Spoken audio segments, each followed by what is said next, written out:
Os conhecimentos materialistas da psicanálise e algumas interpretações idealistas. Ao mostrar o enorme progresso que a psicanálise representa no sentido materialista relativamente à psicologia, sobretudo idealista e formalista, que a precedeu, convém rejeitar de uma vez para sempre uma falsa concepção materialista da vida psíquica, concepção essa ainda muito espalhada até mesmo nos meios marxistas. Trata-se do materialismo mecanicista, tal como foi defendido pelos materialistas franceses do século XVIII e por Beauharnais, e tal como sobrevive ainda nas concepções materialismo vulgar. De acordo com essa concepção, os processos psíquicos não têm em si nada de material. O materialismo, consequentemente, só deve buscar na mente fenômenos exclusivamente psíquicos. A simples noção de psique surge de alguns materialistas como um erro idealista e dualista, o que não é mais do que uma reação extrema contra o idealismo platônico que se perpetua na filosofia burguesa. Não é o espírito que é real e material, afirmam, mas sim os dados físicos que lhe correspondem, quer dizer, os dados não subjetivos, mas sim objetivos, mensuráveis e ponderáveis. O erro mecanicista consiste em identificar com o materialismo aquilo que é mensurável e ponderável, isto é, tangível. O principal erro de todos os materialistas do passado, escreve Marx, inclui o de Feuerbach. Consiste em que o objetivo, a realidade, o mundo sensível, só são encarados sob a forma de objeto ou de intuição, e não como atividade humana concreta como praxis, de forma não subjetiva. É isso que explica a razão pela qual o aspecto ativo foi sobretudo desenvolvido pelo idealismo em oposição ao materialismo, mas apenas abstratamente. Pois o idealismo não conhece naturalmente a atividade real sensível como tal. Feuerbach, que é os objetos sensíveis realmente distintos dos objetos do pensamento, mas não considera a atividade humana em si como atividade objetiva. Para Marx, o problema da objetividade, portanto, da realidade material, da atividade psíquica, do pensamento humano, é um problema puramente escolástico, quanto desligado da prática. Mas, dois pontos. A doutrina marxista, que sustenta que os homens são produto das circunstâncias e da educação, portanto que os homens transformados são produto de outras circunstâncias de que a educação modifica, esquece que são precisamente os homens quem transformam as circunstâncias e que o próprio educador precisa de ser educado. Marx nunca fala em negar a realidade material da atividade mental, mas se reconhecermos como materiais os fenômenos do psiquismo humano, seremos igualmente obrigados a reconhecer a possibilidade teórica de uma psicologia materialista, mesmo que não explique essa atividade mental por processos orgânicos. Rejeitar esse ponto de vista equivale a recusar discutir como marxista um método puramente psicológico.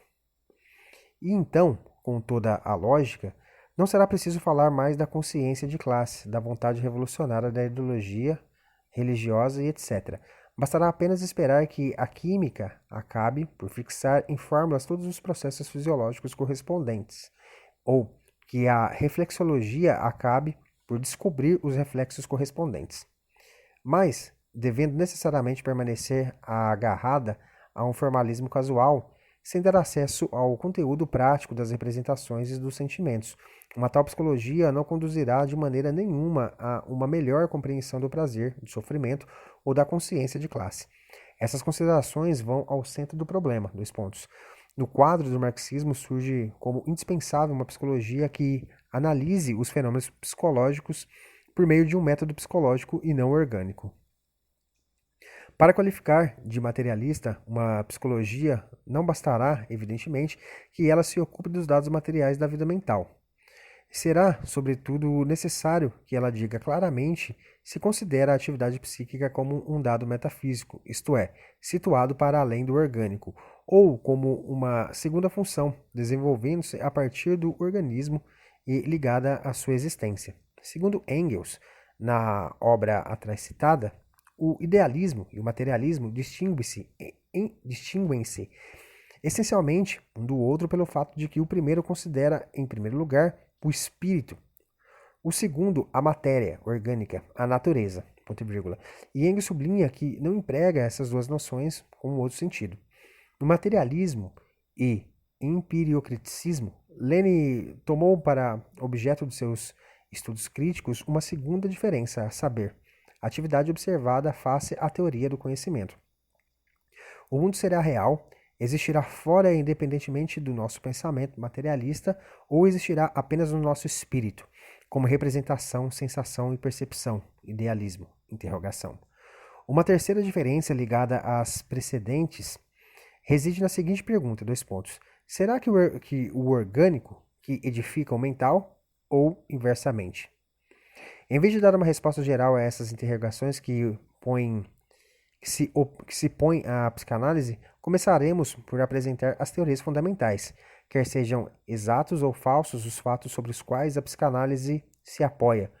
Julgá-los nunca pode ser objeto de uma crítica metodológica, mas sim de uma crítica empírica. Entre os marxistas, Thalheimer cometeu o erro de criticar empiricamente a teoria psicanalítica e de lhe contestar as descobertas sem conhecimento concreto suficiente, enquanto que Jurinetz levou a cabo uma crítica metodológica também sem possuir o conhecimento suficiente dos fatos analíticos. Não tentaremos demonstrar as teorias psicanalíticas, e esse objetivo, além de ser estéril, ultrapassaria o quadro do nosso trabalho. O leitor encontrará provas na sua experiência empírica pessoal.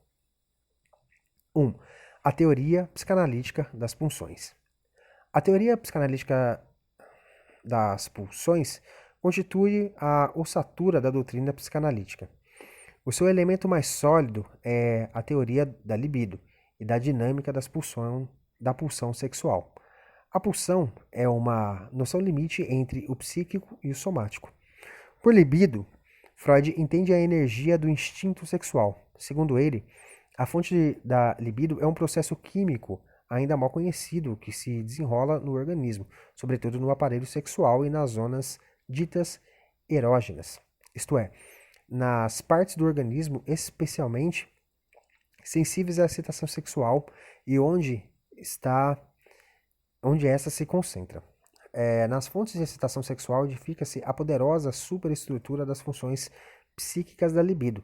Essa superestrutura permanece ligada à sua base, modifica-se com ela, quer quantitativamente, quer qualitativamente. Na puberdade, por exemplo, e começa a apagar-se com ela, como depois na menopausa. A libido reflete-se na consciência como uma tendência física e psíquica para a satisfação sexual, isto é, para uma descontração agradável. Freud exprimiu a esperança de ver um dia a psicanálise baseada em fundamentos orgânicos, e a ideia do quimismo sexual desempenha, a título de representação auxiliar, um papel importante na sua teoria da libido. De qualquer modo, a psicanálise não pode abordar metodicamente os fenômenos orgânicos concretos. Esse estudo continua reservado à fisiologia. A natureza material da noção de libido elaborada por Freud surge claramente no fato de que sua teoria da sexualidade infantil foi desde então inteiramente confirmada pelos fisiologistas que descobriram processos evolutivos até mesmo no aparelho sexual do recém-nascido. Freud fez tábua rasa da concepção segundo a qual a pulsão sexual só nasce na puberdade. Mostrou que, desde o nascimento, a libido passa por determinados estágios de desenvolvimento antes de atingir o estágio da sexualidade genital. Alargou a noção de sexualidade, incorporando nela todas as funções de prazer que não estão ligadas à esfera genital, mas que são inegavelmente de natureza sexual, como o erotismo oral, anal, etc. As formas infantis, pré-genitais da atividade sexual subordinam-se mais tarde ao primado do genital, à supremacia do aparelho sexual propriamente dito. Cada uma das fases do desenvolvimento da libido voltaremos mais tarde ao caráter dialético deste desenvolvimento, é caracterizado pelas condições de existência da criança. Assim, a fase oral nasce com a ingestão de alimentos, a fase anal com as funções de excreção e o ensino da higiene. Imbuída da moral burguesa, a ciência desprezou pura e simplesmente esses fatos, confirmando a concepção popular da pureza da criança. A repressão sexual social havia se tornado, entretanto, um obstáculo à investigação científica. Entre as pulsões, Freud distingue dois grupos principais psicologicamente indivisíveis: a pulsão de conservação e a pulsão sexual. Apoiando-se assim na distinção popular entre fome e amor.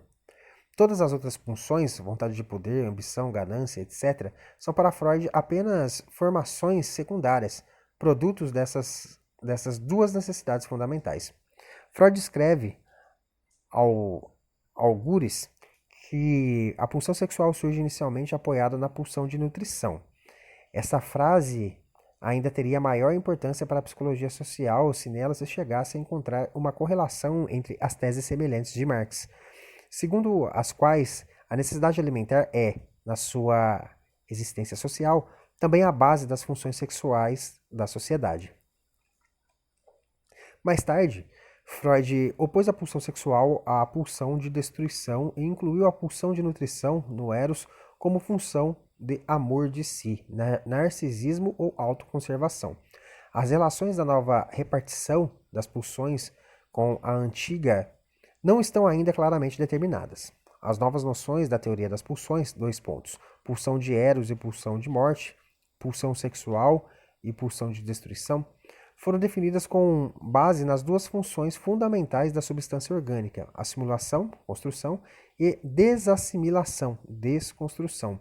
O Eros engloba todas as tendências do organismo psíquico que constroem, atraem, estimulam. A pulsão de destruição agrupa, pelo contrário, as tendências que destroem, dispersam, remetem ao estado original. O desenvolvimento psíquico resultaria, assim, de uma luta entre essas duas tendências antagônicas, o que corresponde a uma concepção essencialmente dialética do desenvolvimento. Mas não é aqui que está a dificuldade. Enquanto a base física da pulsão sexual e da pulsão de nutrição é evidente, a noção de pulsão de morte falta um fundamento material igualmente claro. A invocação dos processos orgânicos de desassociação representa, neste caso, mais uma analogia formal do que uma relação efetiva de conteúdo. A pulsão de morte só será materialista na medida em que uma relação real a ligue aos processos de autodestruição no organismo.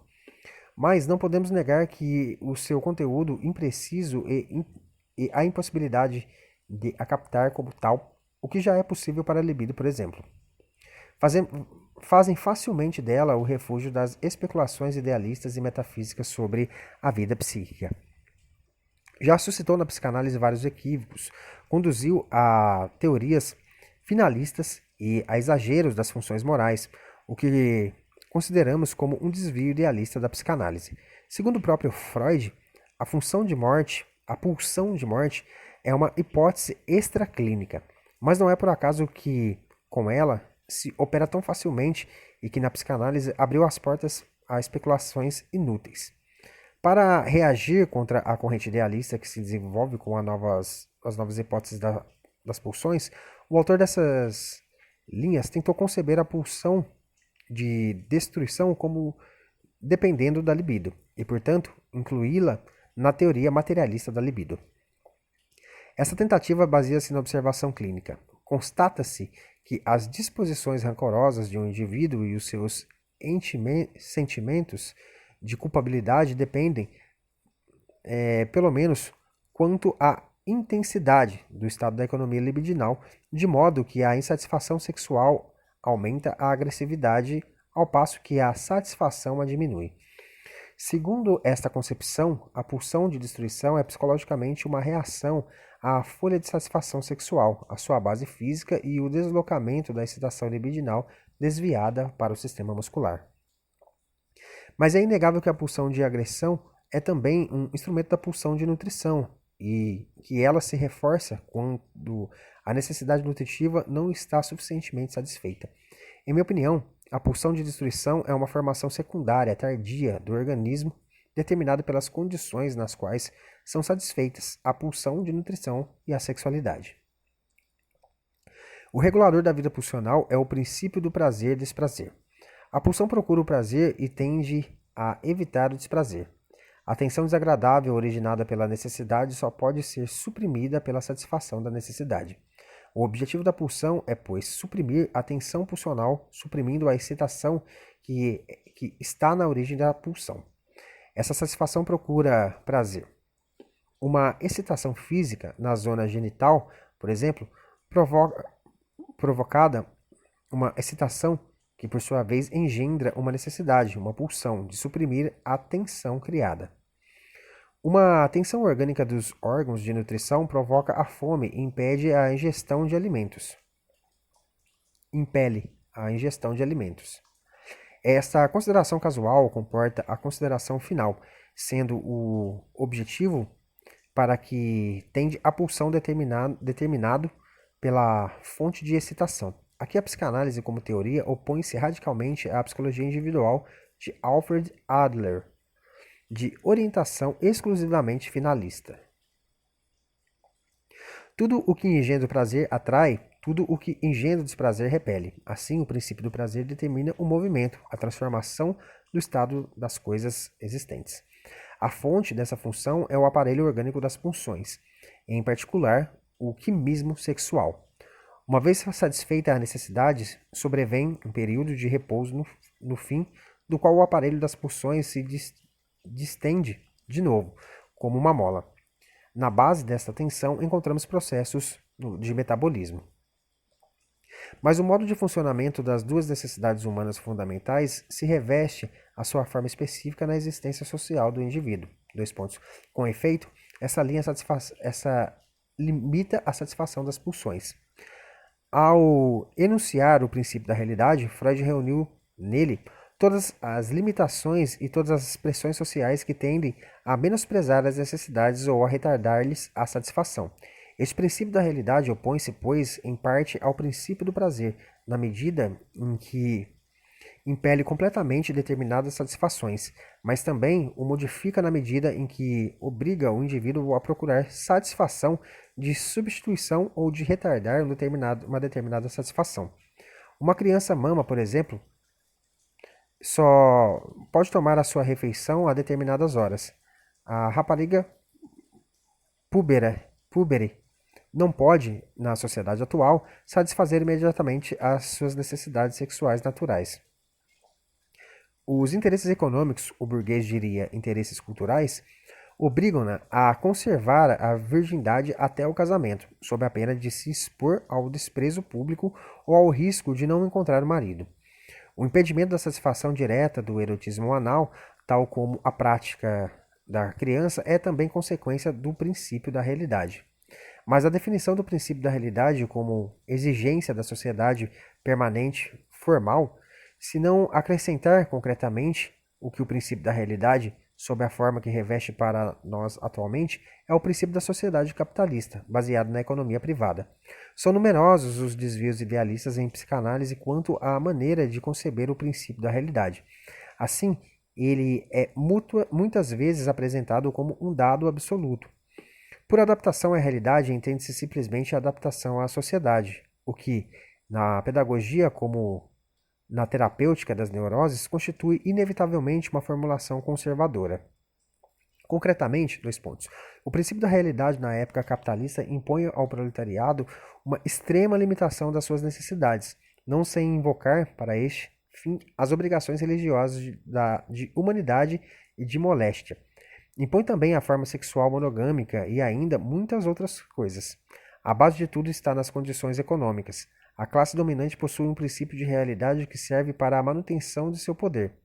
Inculcar este princípio no proletariado, fazer com que ele o admita como absolutamente válido em nome da cultura, equivale a fazê-lo aceitar a sua exploração, a fazê-lo admitir a sociedade capitalista. 2.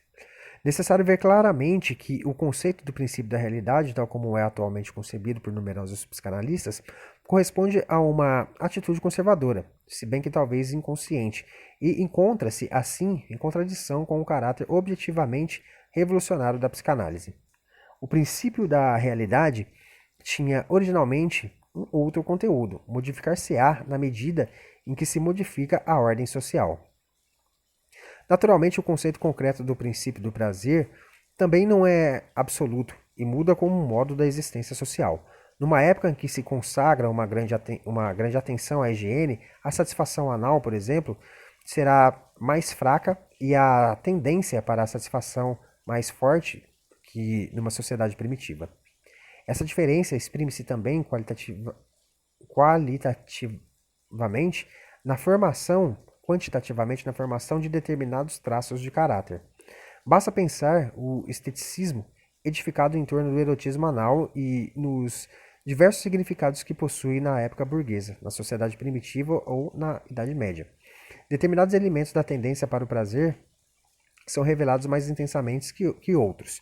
Isso também depende naturalmente da classe a que pertence a criança. Assim, por exemplo, as tendências anais parecem muito mais pronunciadas na burguesia do que no proletariado, enquanto que, inversamente, os impulsos genitais são muito mais intensos no proletariado. Mas a educação e as condições de habitação entram também em linha de conta. A diferença nas disposições biológicas não devia, com certeza, ser nem muito grande, nem determinante, mas a partir do nascimento, o meio social começa a moderar o conteúdo do princípio do prazer. As futuras investigações dir-nos-ão, talvez, se as diferenças nas condições de nutrição agem sobre a constituição pulsional desde o início e se determinam a qualidade e a intensidade das tendências.